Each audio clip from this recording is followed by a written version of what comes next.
Earl Justin Piabello from Section 4. Mabuhay! I am Jeremy Galarpe. Hello, mabuhay. I'm Christine B. Canoy.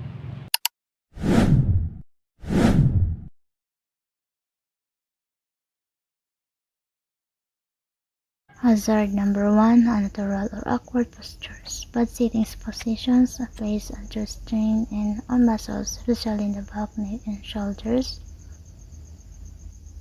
Sitting position can help maintain good posture and healthy back and spine.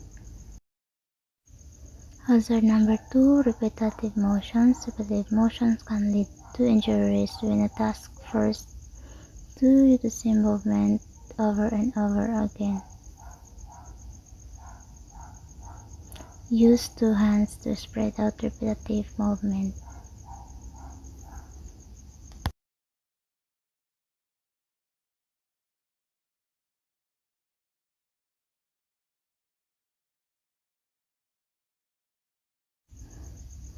Hazard number 3, standing in the same place for a long time.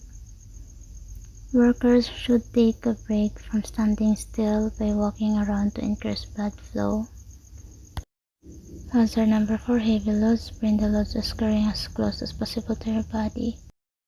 Hazard number 5, forceful use of your hand muscles. Pick up the items from the bottom using the whole hand.